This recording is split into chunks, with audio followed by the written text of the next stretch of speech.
Sejarah Filsafat Barat, buku karya Bertrand Russell, bab ke-11, Sokrates. Sokrates menjadi persoalan yang amat pelik bagi para sejarawan. Ada banyak tokoh yang mengenai dia bisa dipastikan bahwa hanya sedikit yang dapat diketahui, dan ada tokoh lain yang mengenai dia bisa dipastikan bahwa banyak segi yang dapat diketahui. Namun, perihal Sokrates ini tidak dapat dipastikan apakah kita hanya mengetahui sedikit ataukah banyak tentang dirinya. Tak disangsikan bahwa ia adalah warga Athena yang sedang-sedang saja keadaannya, dan banyak menghabiskan waktunya untuk berdebat serta mengajar filsafat kepada anak-anak muda, namun bukan untuk mendapat bayaran sebagaimana kaum sofis.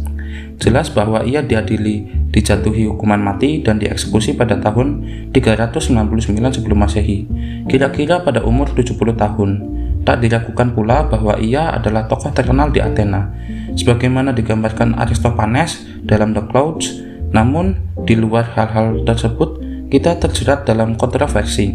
Dua murid Sokrates, yakni Xenophon dan Plato, banyak menulis tentang dia, namun apa yang mereka kemukakan sangat berlainan. Bahkan, bila keduanya mengatakan sesuatu yang sama, Burnet menilai bahwa Xenophon hanya mengekor Plato. Dan bila apa yang mereka ceritakan saling berbeda, maka sejumlah kalangan mempercayai yang satu dan kalangan lain mempercayai satunya lagi, dan sisanya tak mempercayai keduanya. Di tengah perbantahan yang merawankan hati itu, saya tak ingin berpihak pada salah satu sisi, namun akan berusaha memaparkan dengan ringkas masing-masing sudut pandang tadi. Marilah kita awali dengan Xenophon, seorang serdadu dengan cara berpikir yang tak terlampau liberal, dan pandangannya secara garis besar bersifat konvensional. Xenophon merasa prihatin betapa Sokrates dituduh mendurhakai agama dan merusak kaum muda. Ia bersikukuh bahwa Sokrates justru sangat alim dan memberikan pengaruh yang benar-benar sehat bagi mereka yang meneladan pandangannya. Ide-ide Sokrates bahkan terkesan dangkal dan biasa-biasa saja, dan jauh dari sifat subversif. Pembelaan ini jadi terlampau berlebihan sehingga adanya sikap yang memusuhi Sokrates malahan tak terjelaskan. Seperti diungkapkan Burnet, pembelaan Xenophon terhadap Sokrates terlalu hebat. Sokrates tentunya tak bakal dihukum mati jika dia memang seperti yang diceritakan itu. Ada kecenderungan untuk beranggapan bahwa apapun yang diceritakan Xenophon adalah benar, sebab ia terlampau lugu untuk bisa berdusta. Ini adalah pendapat yang amat keliru. Laporan seorang yang bodoh mengenai apa yang dikatakan seorang yang pandai tak akan pernah akurat, sebab tanpa disadari ia menerjemahkan apa yang ia dengar itu sesuai dengan tingkat pemahamannya. Saya lebih senang jika pemikiran saya dipaparkan oleh seorang filsuf yang menjadi musuh bebuyutan saya daripada jika dikisahkan oleh seorang sahabat yang tak tahu menahu tentang filsafat. Dengan demikian, kita tak dapat langsung menyetujui apa yang dikatakan Xenophon. Jika hal itu menyangkut masalah yang pelik dalam filsafat, maupun jika hal itu adalah bagian dari argumen untuk membuktikan bahwa Sokrates telah dihukum secara tak adil. Walaupun begitu, beberapa kisah Xenophon sangat meyakinkan. Ia meriwayatkan, seperti dikatakan pula oleh Plato, betapa Sokrates terus-menerus memikirkan masalah bagaimana mendapatkan orang yang kompeten untuk menduduki pelbagai jabatan dalam kekuasaan. Ia biasa mengajukan pertanyaan seperti, jika aku ingin memperbaiki sepatu, siapa yang harus kumintai tolong? Atas pertanyaan itu, beberapa pemuda pribumi menjawab, seorang tukang sepatu, hai Sokrates. Ia akan terus bertanya pada tukang kayu, tukang tembaga, dan lain-lain, dan akhirnya mengajukan pertanyaan seperti, siapa yang harus memperbaiki bahtera negara? Ketika ia terlibat konflik dengan 30 tiran, pemimpinnya Kritias yang tahu cara Sokrates mengajar sebab pernah menjadi muridnya, melarangnya untuk terus-menerus mengajar anak-anak muda dan mengatakan, lebih baik kamu mengajar tukang sepatu, tukang kayu, dan tukang tembaga. Pelajaranmu pasti segera diikuti jika mengingat apa yang kau ajarkan pada mereka. Tertulis pada Xenophon Memorabilia, buku 1 bab 2. Peristiwa ini terjadi pada masa pemerintahan oligarki yang tak berumur panjang, yang didirikan orang-orang Sparta sesudah perang Peloponnesus. Namun Athena secara umum bersuasana demokratis, sehingga bahkan para jenderal pun diangkat atau dipilih melalui undian. Suatu ketika, Socrates mendatangi seorang pemuda yang bercita-cita menjadi jenderal dan menasihati dia bahwa ada baiknya mengetahui seni perang. Si pemuda menuruti nasihat itu dan mengambil kursus kiat tentang siasat perang. Ketika pelajarannya telah tamat, ia menjumpai Socrates yang memuji-muji dia dengan penuh sindiran dan menyuruh dia belajar lebih banyak lagi. Pemuda lain ia suruh mempelajari dasar-dasar ilmu keuangan. Socrates memberikan nasihat semacam itu pada banyak orang, termasuk panglima perang. Namun kemudian diputuskan bahwa lebih mudah membungkam Socrates dengan segelas racun ketimbang mengikis berbagai kekurangan yang dia keluhkan. Perihal uraian Plato mengenai Socrates, kesulitan yang dijumpai sangat berbeda dengan apa yang terdapat dalam uraian Xenophon, yakni sukar sekali menentukan sejauh manakah Plato bermaksud melukiskan Socrates secara historis dan sejauh mana ia memaksudkan orang yang bernama Socrates dalam dialog-dialognya itu hanya sebagai penyambung lidah bagi pendapat-pendapat Plato sendiri. Di samping seorang filsuf, Plato adalah seorang penulis yang imajinatif. Dengan kecerdasan dan daya pukau yang luar biasa, tak seorang pun yang beranggapan, dan Plato sendiri tidak secara serius ingin menunjukkan bahwa percakapan dalam karya-karya dialognya berlangsung persis seperti apa yang ia saksikan. Namun demikian, dalam bagian dialog-dialognya yang lebih awal, pada umumnya percakapan memang seperti apa adanya. Dan tokoh-tokohnya pun sangat meyakinkan. Adalah kepiawaian Plato sebagai penulis fiksi yang membuat kita meragukannya sebagai sejarawan. Socrates dalam tulisan-tulisannya adalah seorang tokoh yang konsisten dan sangat memikat hati, jauh melebihi kepandaian mengarang yang dimiliki kebanyakan orang. Tetapi saya kira bisa jadi Plato memang telah mengarangnya. Namun, apakah Plato memang berbuat demikian adalah soal lain. Dialog yang lazimnya dianggap bersifat historis adalah apologi. Karya ini dimaksudkan sebagai rekaman pidato Socrates untuk membela dirinya sendiri di depan sidang pengadilan. Tentu saja bukan seperti laporan juru tulis, melainkan bersumber dari ingatan Plato sekian tahun kemudian setelah peristiwanya berlangsung, yang dipadukan dan dipercanggih dengan seni sastra. Plato hadir pada sidang itu dan cukup jelas bahwa apa yang dikemukakan dalam karya itu adalah sesuatu yang kurang lebih dikatakan Socrates sejauh diingat Plato, dan bahwa pada dasarnya dimaksudkan sebagai sejarah dengan segala keterbatasannya. Karya ini cukup sebagai gambaran yang lumayan pasti mengenai karakter Socrates. Fakta utama dalam pengadilan Socrates tak menimbulkan keraguan. Pengadilan itu didasarkan pada dakwaan bahwa Socrates adalah perusuh dan orang yang mencurigakan, mengusut apa saja yang di bawah bumi dan di atas langit, menyebabkan apa yang semula baik tampaklah buruknya, dan mengajarkan semua ini pada orang lain. Hampir bisa dipastikan alasan kebencian terhadapnya sebetulnya adalah bahwa ia dianggap punya hubungan dengan kelompok bangsawan. Kebanyakan muridnya berasal dari golongan ini, dan beberapa di antaranya yang duduk dalam kekuasaan terbukti sebagai orang-orang yang berbahaya. Namun berdasarkan peraturan amnesti, alasan ini tak bisa dijadikan bukti. Ia dinyatakan bersalah oleh mayoritas hakim, dan berdasarkan hukum Athena, dia boleh mengusulkan hukuman yang lebih ringan daripada hukuman mati. Jika terdakwa telah terbukti bersalah, para hakim harus memilih antara hukuman yang diminta oleh penuntutnya atau yang diusulkan oleh pembela. Dengan demikian adalah demi kepentingan Socrates sendiri jika ia mengusulkan hukuman yang patut, yang kira-kira bisa dianggap layak oleh sidang. Tetapi Socrates mengusulkan hukuman denda uang sebesar 30 minae, yang untuk itu teman-teman dia termasuk Plato pasti tak keberatan membayarnya. Usulan ini dinilai terlampau ringan sehingga sidang merasa terlecehkan dan menjatuhi Socrates dengan hukuman mati berdasarkan suara mayoritas yang lebih besar daripada ketika memutuskan dia bersalah. Tak diragukan bahwa Socrates sudah menduga akibatnya.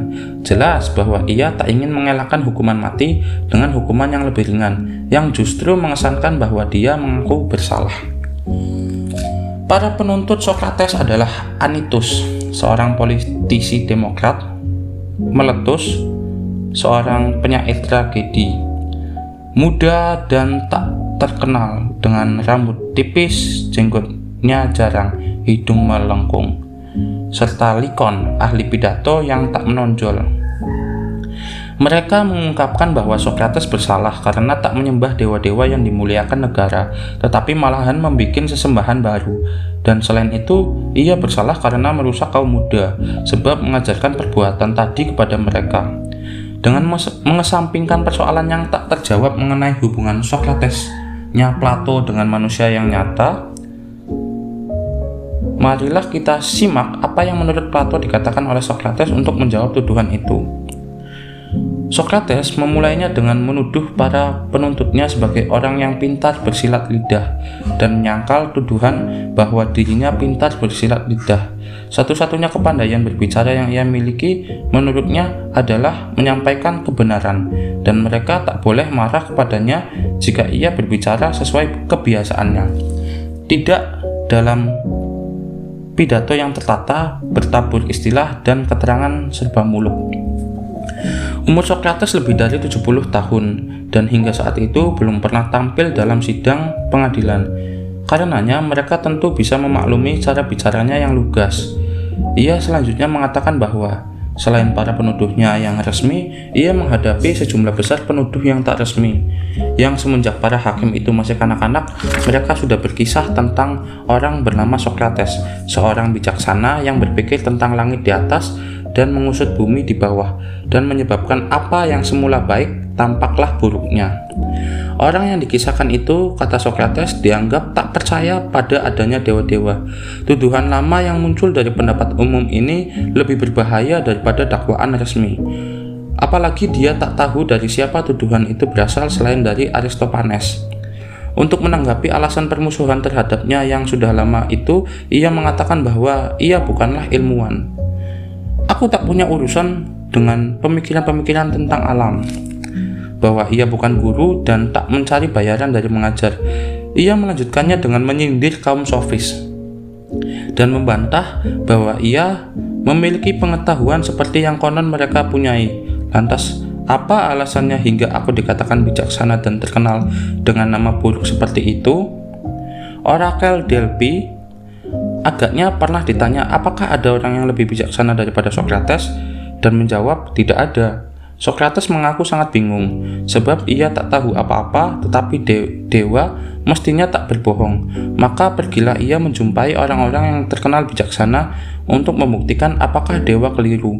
Pertama, ia jumpai seorang politisi yang oleh banyak orang dibilang bijaksana dan lebih bijaksana dibanding dirinya. Segera ia lihat bahwa orang itu tak bijaksana, dan ia katakan hal ini kepada dia secara sopan namun tegas, dan akibatnya dia membenciku. Lantas ia jumpai para penyair dan meminta mereka menjelaskan berbagai bagian dari karya mereka, namun mereka tak mampu. Maka aku mengerti bahwa para penyair tak menulis puisi berdasarkan kebijaksanaan, namun dengan sejenis kecerdasan dan ilham. Kemudian ia jumpai para tukang dan mendapati bahwa mereka pun mengecewakan. Selama proses itu, ia katakan bahwa ia menciptakan banyak musuh yang berbahaya. Akhirnya ia simpulkan bahwa hanya dewalah yang bijaksana, dan dengan jawabannya dia bermaksud menunjukkan bahwa kebijaksanaan manusia hanyalah sedikit atau tak berharga. Dia tak berbicara tentang Sokrates, dia sekedar menggunakan namaku sebagai perumpamaan, seolah-olah dia berkata, wahai manusia, dialah yang paling bijaksana, yakni yang seperti Sokrates, bisa mengetahui bahwa kebijaksanaannya sebetulnya tak berharga. Usaha untuk menunjukkan kebijaksanaan kepada mereka yang mengaku-ngaku bijaksana ini telah menyita seluruh waktunya dan menyebabkannya betul-betul melarat. Namun ia merasa bahwa membuktikan kebenaran sabda dewa adalah kewajiban. Para pemuda, anak orang-orang kaya karena tak punya banyak pekerjaan, suka mendengarkan dia ketika membongkar cara berpikir banyak orang. Dan para pemuda itu mencoba-coba meniru dia pula. yang akibatnya menambah jumlah musuhnya. Sebab orang-orang itu tak suka mengakui bahwa pengetahuan mereka yang dangkal telah terbongkar. Demikianlah kelompok penuduh yang pertama. Kini Sokrates berusaha menanggapi penuntutnya, Meletus, yang mengaku sebagai orang berbudi dan pencinta tanah air sejati. Sokrates bertanya, siapakah orang-orang yang mendidik kaum muda? Semula Meletus menjawab bahwa yang mendidik adalah para hakim. Kemudian karena terus ditekan tahap demi tahap, ia lantas menjawab bahwa setiap orang Athena mendidik kaum muda kecuali Sokrates. Yang untuk itu Sokrates mengucapkan syukur betapa kota Athena begitu beruntung. Selanjutnya ia menyatakan bahwa orang-orang berbudi lebih baik untuk dipergauli daripada orang-orang jahat, dan karenanya ia tak mungkin begitu bodohnya hingga merusak sesama warga kotanya secara sengaja. Namun jika ia melakukannya tanpa sengaja, maka Meletus semestinya menasehati dia, bukan menuntutnya ke pengadilan. Tuduhan telah menyebutkan bahwa Sokrates bukan hanya menyangkal adanya dewa-dewa sesembahan negara, namun juga memperkenalkan dewa-dewa lain ciptaannya sendiri. Tetapi Meletus mengatakan bahwa Sokrates sepenuhnya ateis dan menambahkan, dia bilang matahari adalah batu dan bulan adalah tanah. Sokrates menjawab bahwa Meletus mengira dirinya sendiri sedang mengadili Anaxagoras, yang pandangan-pandangannya bisa disimak lewat pertunjukan teater dengan membayar 1 drachma, mungkin dalam karya-karya drama Euripides. Sokrates tentu saja mengatakan bahwa tuduhan baru yang mengatakan dia ateis ini bertentangan dengan dakwaan sebelumnya, dan selanjutnya ia memaparkan berbagai pandangan yang lebih luas. Bagian selebihnya dari buku Apologi pada dasarnya bernada religius. Sokrates menerangkan bahwa ia dulu seorang serdadu dan ia tetap siaga di posnya jika ia diperintahkan demikian. Sekarang, dewa memerintahkanku mengemban tugas seorang filsuf untuk mencari kebenaran pada diri sendiri dan orang-orang lain. Dan jika ia meninggalkan posnya sekarang, ini akan sama memalukannya dengan jika ia membelot di masa perang. Tidaklah bijaksana untuk takut pada kematian, sebab tak seorang pun bisa memastikan bahwa kematian bukan kebaikan yang lebih besar. Jika ia ditawari untuk tetap hidup dengan syarat harus menghentikan apa yang dia lakukan hingga saat itu, ia akan menjawab, wahai orang-orang Athena, aku menghargai dan mencintai kalian, tetapi aku harus lebih mematuhi dewa daripada menuruti keinginan kalian. Dan sepanjang aku masih hidup dan punya tenaga, aku tak akan berhenti mempraktikkan dan mengajar filsafat, menganjurkan siapapun yang kujumpa, sebab ketahuilah bahwa ini adalah perintah dewa, dan aku percaya bahwa tak pernah ada kebaikan yang lebih baik di negeri ini kecuali pengabdianku kepada dewa. Ia meneruskan, masih ada yang ingin kukatakan yang mungkin akan membuat kalian gaduh, namun aku percaya bahwa mendengarkan ucapanku akan lebih baik bagi kalian, dan karenanya aku minta kalian tenang. Aku ingin kalian tahu, jika kalian membunuh orang seperti diriku, kalian akan lebih menyakiti diri kalian sendiri daripada menyakitiku. Tak ada yang bisa menyakiti aku, baik Meletus ataupun Anytus. Mereka tak bisa, sebab orang jahat tak akan mampu menyakiti orang lain kecuali dirinya sendiri. Tak kubantah bahwa Anytus bisa saja membunuh seseorang atau menjebloskannya ke bui atau memangkas haknya sebagai warga negara. Dan Anytus mungkin beranggapan sebagaimana orang-orang lain mungkin pula beranggapan bahwa ia telah menimpakan rasa sakit yang luar biasa pada orang itu. Tapi aku tak sependapat, sebab jahatnya perbuatan seperti yang ia perbuat, kejahatan yang dengan tak adil telah merenggut hidup orang lain, jauh lebih keji dari sekedar menyakiti. Sokrates mengatakan ia membela diri bukanlah demi kepentingannya sendiri, melainkan demi kepentingan para hakim. Ia adalah nyamuk masyarakat, dikirim oleh dewa ke negeri itu, dan tak akan mudah menemukan orang lain semacam dia. Aku berani mengatakan bahwa kalian boleh saja merasa gusar, seperti orang yang tiba-tiba dibangunkan dari tidurnya, dan berpikir bahwa sebaiknya kalian membunuhku seperti yang disarankan Anytus. Kemudian kalian bisa tidur lagi sepanjang sisa usia kalian, kecuali jika dewa mengirimkan nyamuk pengganggu lainnya lagi karena sayang pada kalian. Mengapa Socrates hanya menyampaikan nasihat langsung kepada perorangan dan tak memberikan wejangan tentang urusan-urusan publik? Kalian telah mendengarku bicara di banyak kesempatan dan di berbagai tempat tentang orakel atau perlambang yang kuterima dan merupakan isyarat dewa yang ditertawakan Meletus dalam dakwaannya. Perlambang ini yang berupa semacam suara pertama kali datang ketika aku masih kanak-kanak. Suara itu selalu melarang tetapi tak pernah memerintahku untuk melakukan apapun yang ingin kulakukan. Inilah yang mencegahku menjadi politisi. Ia selanjutnya mengatakan bahwa dalam politik tak ada orang jujur yang bisa bertahan lama. Ia memberi 2 contoh di mana ia tak bisa mengelak untuk melibatkan diri dalam urusan publik. Pertama, ia menolak demokrasi, dan kedua, urusannya dengan 30 tiran di setiap kesempatan di mana penguasa bertindak di luar hukum. Ia mengutarakan bahwa di antara para hadirin banyak yang dulu adalah murid-muridnya, atau orang tua atau saudara-saudara dari murid-muridnya. Tak seorang pun dari mereka yang diminta oleh penuntut untuk memberikan kesaksian bahwa ia telah merusak kaum muda.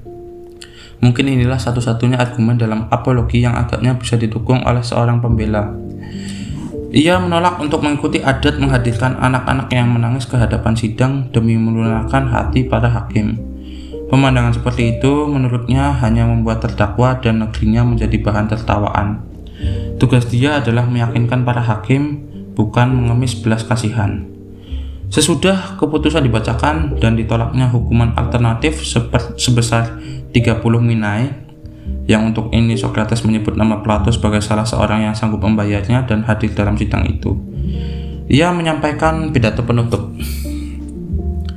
Dan sekarang, wahai orang-orang yang telah menghukumku, ingin kuramalkan nasib kalian, sebab sebentar lagi aku mati, dan di saat-saat menjelang kematian manusia dianugerahi kemampuan meramalkan. Dan kuramalkan kalian para pembunuhku, bahwa tak lama sesudah kepergianku, maka hukuman yang jauh lebih berat daripada hukuman yang kalian timpakan padaku pasti akan menantimu. Jika kalian menyangka bahwa dengan membunuh seseorang kalian dapat menjegal orang itu sehingga tak mengecam hidup kalian yang tercela, kalian salah duga. Itu bukan jalan keluar yang terhormat dan membebaskan. Jalan paling mudah dan bermartabat bukanlah dengan memberangus orang lain, namun dengan memperbaiki diri kalian sendiri. Kemudian ia berbicara kepada para hakim yang telah memberikan suara untuk membebaskannya dan mengatakan pada mereka bahwa untuk semua hal yang telah ia lakukan di hari itu, perlambang dewa yang membimbingnya tak pernah melarang tindakannya, meskipun di beberapa kesempatan perlambang itu sering menghentikannya ketika sidang sedang berbicara. Ia katakan, "Ini menjadi petunjuk bahwa apa yang terjadi padaku adalah baik, dan mereka yang menyangka bahwa kematian adalah sesuatu yang buruk adalah keliru. Sebab mati itu mungkin sama dengan tidur tanpa mimpi yang jelas baik, atau mungkin pula berpindahnya jiwa ke dunia lain. Dan adakah yang memberatkan manusia jika ia diberi kesempatan untuk berbicara tentang Orpheus, Musaeus, Hesiodus, dan Homerus? Maka sekiranya hal ini benar, biarlah aku mati berulang kali. Di dunia berikutnya ia akan berbicara dengan orang-orang lain yang telah dihukum mati secara tak adil, dan yang lebih penting, ia akan terus menggali pengetahuan. Di dunia lain itu, mereka tak akan menghukum mati seseorang hanya karena suka bertanya. Tentu tidak, sebab kecuali sudah lebih berbahagia daripada kita saat ini, mereka yang di dunia lain itu abadi sekiranya apa yang sering dikisahkan itu benar. Saat perpisahan telah tiba dan marilah kita tempuh jalan kita masing-masing. Aku mati dan kalian hidup, manakah yang lebih baik? Hanya dewata yang tahu." Buku Apologi memberi gambaran jelas tentang sosok manusia tertentu. Seorang manusia yang sangat percaya diri, berjiwa besar, tak peduli pada kesuksesan duniawi, yakni bahwa ia dibimbing oleh suara ilahi, dan yakin bahwa penalaran yang jernih adalah syarat terpenting untuk hidup secara benar. Kecuali dalam hal yang disebut terakhir itu, ia menyerupai seorang martir Kristen atau seorang Puritan pada bagian kisah terakhir, di mana ia menyampaikan pandangan tentang apa yang terjadi sesudah mati. Sulit untuk tak beranggapan bahwa ia benar-benar yakin pada immortalitas, dan bahwa kata-katanya yang mengesankan ketidakyakinan hanyalah basa-basi. Ia tak terganggu seperti kaum Kristiani oleh rasa was-was akan adanya siksa abadi. Ia yakin bahwa hidupnya di dunia nanti akan bahagia. Dalam Phaedo, Sokratesnya Plato membeberkan alasan atas keyakinannya terhadap immortalitas. Apakah alasan-alasan itu yang menjadi tumpuan sikap Sokrates yang historis? Tak mungkin hal itu dijelaskan.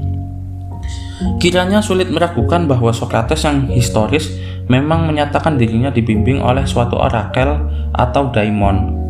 Apakah ini serupa dengan yang disebut orang Kristen sebagai suara hati?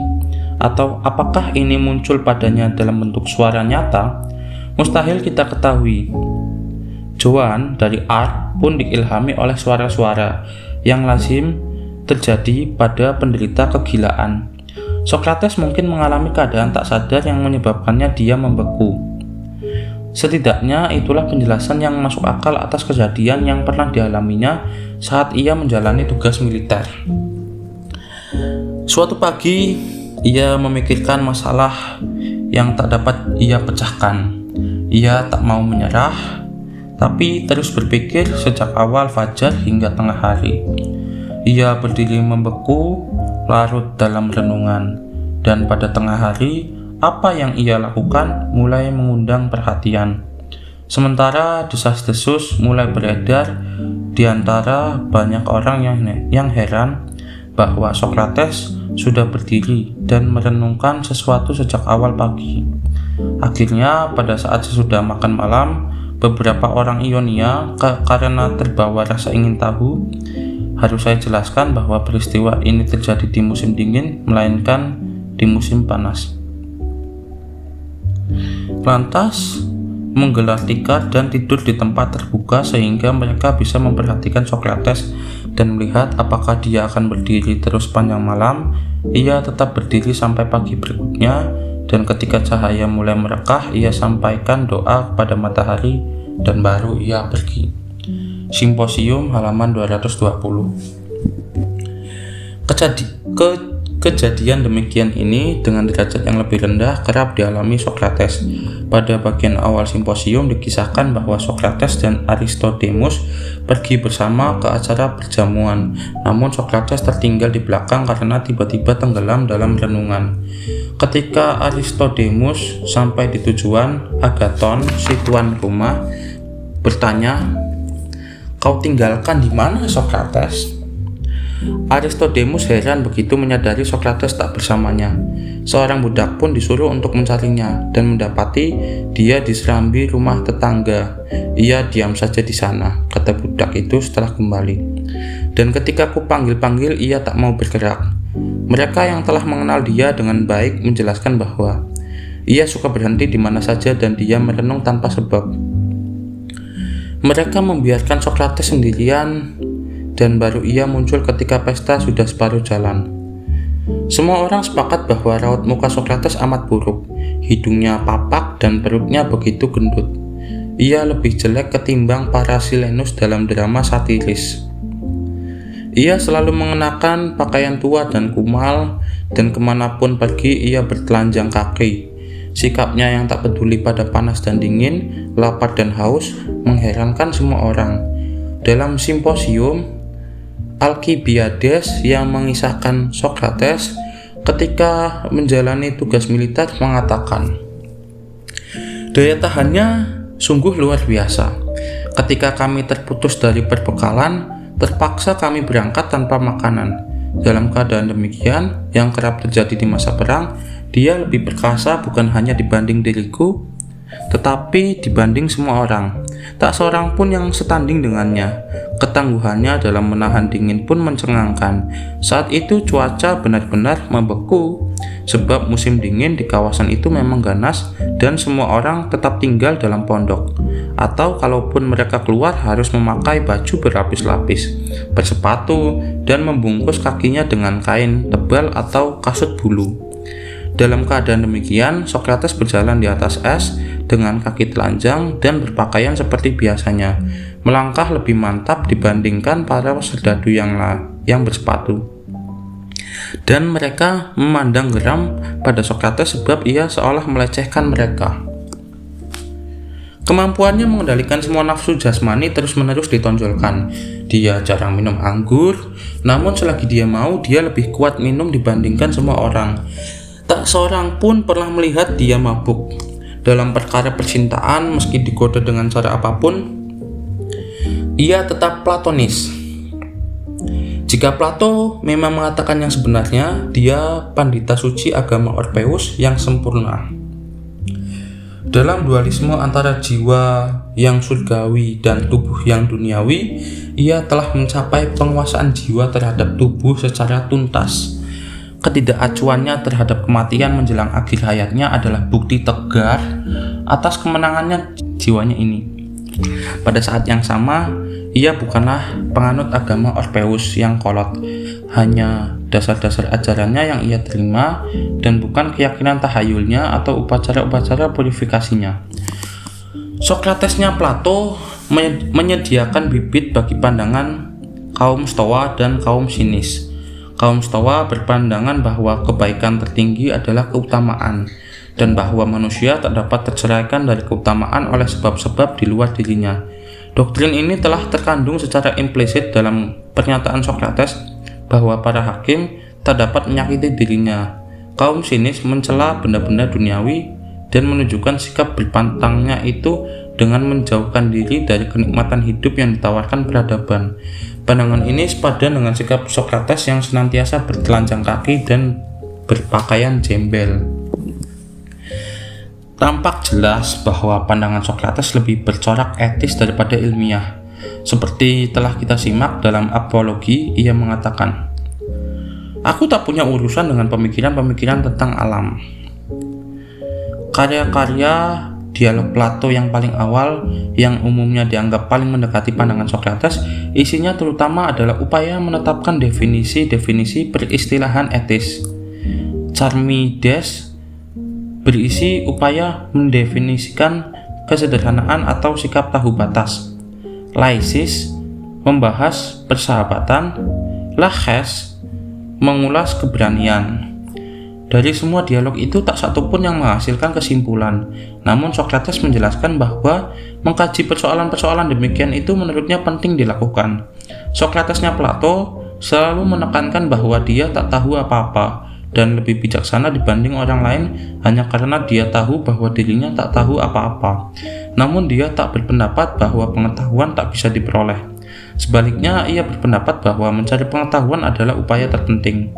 Menurut Sokrates, tak ada manusia yang berbuat dosa dengan sengaja, dan karena itu hanya pengetahuanlah yang diperlukan semua manusia untuk mencapai kesalehan yang sempurna. Kaitan erat antara keutamaan dan pengetahuan adalah ciri khas filsafat Sokrates dan Plato. Hingga taraf tertentu, pandangan ini terkandung dalam semua pemikiran Yunani yang berbeda dengan pandangan Kristiani. Dalam etika Kristen, yang diutamakan adalah kemurnian hati, dan sikap demikian ini setidaknya akan dapat ditemukan pada orang-orang yang tak terpelajar maupun yang terpelajar. Perbedaan antara etika Yunani dan etika Kristen tetap bertahan hingga zaman sekarang. Dialektika dalam pengertian sebagai metode untuk menggali pengetahuan dengan cara tanya jawab bukan ditemukan oleh Sokrates. Agaknya metode ini pertama kali dipraktikkan secara sistematis oleh Zeno, murid Parmenides. Dalam dialog Plato berjudul Parmenides, Zeno mengungguli Sokrates lewat cara yang sama dengan yang terjadi dalam dialog-dialog Plato, hanya di mana Sokrates mengungguli orang-orang lain. Namun ada cukup alasan untuk menduga bahwa Sokrates mempraktikkan sekaligus mengembangkan metode ini. Sebagaimana kita lihat, ketika Socrates dijatuhi hukuman mati, ia memberi tanggapan gembira bahwa di dunia berikutnya nanti ia bisa terus mengajukan pertanyaan selamanya dan tak akan dihukum mati sebab ia akan abadi. Memang jika ia mempraktikkan dialektika dengan cara seperti yang diuraikan dalam Apologi, munculnya kebencian terhadapnya gampang dijelaskan. Semua orang bermulut besar di Athena akan bersatu padu memusuhinya. Metode dialektika memang sesuai untuk sejumlah persoalan, namun bisa tak sesuai untuk beberapa masalah lainnya. Mungkin ini bisa membantu menentukan ciri khas persoalan yang diangkat Plato, yang sebagian besar diselesaikan dengan metode ini. Dan karena pengaruh Plato lah, kebanyakan filsafat sesudahnya terkungkung di dalam sejumlah keterbatasan dan yang diakibatkan oleh metode ini. Sejumlah persoalan jelas tak dapat dibahas dengan metode ini. Ilmu pengetahuan empiris umpamanya. Memang benar bahwa Galileo menggunakan bentuk dialog untuk mempertahankan teorinya. Namun itu hanya dilakukan untuk mengikis berbagai prasangka. Dasar-dasar positif penemuannya tak dapat dijelaskan lewat dialog tanpa risiko kesalahpahaman yang besar. Dalam karya-karya Plato, Socrates selalu menyatakan bahwa ia hanya menyingkap pengetahuan yang telah dimiliki oleh orang yang ia tanya. Berdasarkan hal inilah yang ia membandingkan dirinya dengan seorang bidan. Dalam Paido dan Meno, ketika ia menerapkan metode ini untuk membahas masalah geometri, ia terpaksa mengajukan pertanyaan-pertanyaan pembuka yang sekiranya ini terjadi dalam pengadilan tak mungkin diperbolehkan oleh hakim. Metode ini selaras dengan doktrin tentang ingatan yang mengatakan bahwa kita belajar dengan cara mengingat apa yang telah kita ketahui dalam eksistensi kita sebelumnya. Bertolak belakang dengan pandangan ini, cobalah kita perhatikan berbagai penemuan yang telah dihasilkan dengan bantuan mikroskop, katakanlah penyebaran penyakit oleh bakteri. Mustahil pengetahuan demikian itu bisa disingkapkan dari ingatan seseorang yang sebelumnya memang tak tahu apa-apa melalui metode tanya jawab. Masalah-masalah yang tepat untuk dibahas dengan metode Sokratik itu adalah masalah yang tentangnya kita telah punya cukup pengetahuan untuk mencapai kesimpulan yang benar, namun kita tak mampu memanfaatkan pengetahuan itu secara benar-benar logis karena cara berpikir kita yang rancu atau karena lemahnya analisis. Pertanyaan seperti apa itu keadilan memang cocok jika dibahas lewat dialog platonis. Kita semua dengan bebasnya memakai kata adil dan tak adil, dan dengan menguji cara kita memakai istilah-istilah itu secara induktif kita bisa sampai pada definisi yang paling sesuai dengan cara pemakaiannya. Yang diperlukan hanyalah pengetahuan tentang bagaimana kata-kata yang dibahas itu dipakai. Namun jika penyelidikan kita telah mencapai kesimpulan, yang kita hasilkan adalah suatu penemuan linguistik, bukan penemuan dalam bidang etika. Akan tetapi kita dapat menerapkan metode itu secara bermanfaat pada kelompok kasus yang agak lebih luas. Jika yang diperdebatkan adalah masalah yang lebih bersifat logis daripada faktual, maka diskusi merupakan metode yang baik untuk menyingkap kebenaran. Sebagai misal, kita andaikan seseorang berpendapat bahwa demokrasi adalah sistem yang baik. Namun, orang-orang yang punya pandangan tertentu sebaiknya dilarang memberikan suara. Maka kita bisa mendakwa orang itu tak konsisten dan membuktikan padanya bahwa setidaknya salah satu dari dua pernyataannya tentu keliru. Kesalahan logika, saya kira, memiliki pengaruh penting dalam kehidupan sehari-hari yang lebih besar daripada yang diduga kebanyakan orang. Pada akhirnya, kesalahan-kesalahan itu memungkinkan banyak orang yang memakainya untuk menyusun pendapat sesuka hati mengenai berbagai masalah. Rangkaian pandangan yang mengandung koherensi logis sampai batas tertentu pasti mengecewakan hati dan bertentangan dengan prasangka umum yang dianut. Metode dialektika, atau yang lebih umum kebiasaan melakukan diskusi secara bebas, dapat mendorong dihasilkannya konsistensi logis yang dalam hal ini besar faedahnya. Namun usaha itu akan sia-sia jika yang dituju adalah menemukan fakta-fakta baru. Mungkin filsafat bisa didefinisikan sebagai jumlah total penyelidikan yang dapat diupayakan lewat metode Plato. Namun jika definisi tadi tepat, ini dikarenakan pengaruh Plato terhadap para filsuf sesudahnya.